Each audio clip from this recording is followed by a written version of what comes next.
Caro Keraland présente Caro Coco Park, votre parc de loisirs et de détente. Jardin créole, toboggan géant, activités aquatiques et terrestres vous apporteront à la fois sensations, adrénaline et décontraction.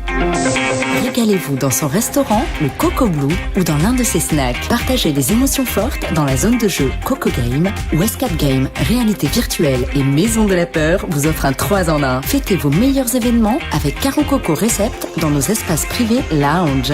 Séjournez chez Caro Coco Lodge, des hébergements de charme, proches de la plage ou du spa. Caro Keraland, le cœur de tous vos loisirs. Guadeloupe, actualité.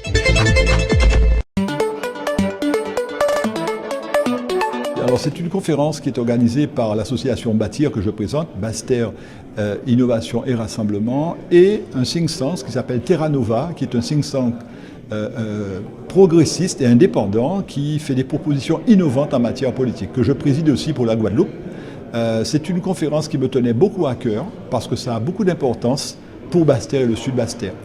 À la suite de cette conférence, avec Terra Nova, avec Bâtir, nous allons arrêter une résolution qui sera transmise aux parlementaires, au ministère de l'économie, parce que si on peut rétablir les zones franches urbaines en Basse-Terre et en sud Basse-Terre, ça aura une grosse incidence sur le développement économique du sud Basse-Terre. Parce qu'il y a des activités qui ont été supprimées avec les nouvelles zones qu'ils ont mis en place, qu'on appelle les zones franches d'activité de nouvelle génération, mais les ZFU ont été supprimés en Outre-mer, or ça existe dans l'Hexagone.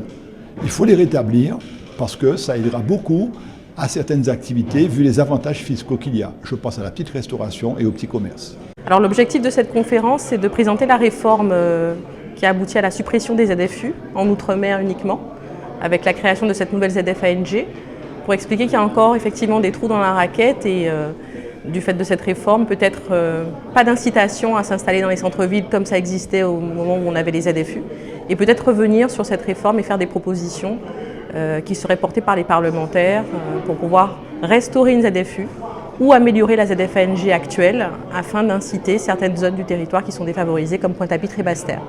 Expliquer que l'impact économique du fait de la suppression des ZFU est très important, qu'il y a des professions, notamment les professions non commerciales qui ne sont pas favorisées, des petits commerces qui sont implantés dans ces zones qui ne sont pas favorisés, et qu'il y a effectivement une concurrence anormale entre ce qui existe sur le territoire hexagonal où il y a toujours des ZFU et les territoires d'outre-mer qui n'en ont plus. Donc expliquer qu'en fait la réforme qui a conduit à la création de cette ZFANG n'était pas une réforme adaptée à nos territoires, en tout cas par rapport aux zones qui sont défavorisées comme Pointe-à-Pitre et Basse-Terre.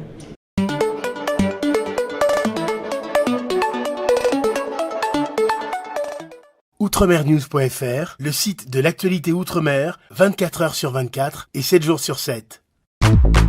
Retrouvez la chaîne Outremer News sur YouTube.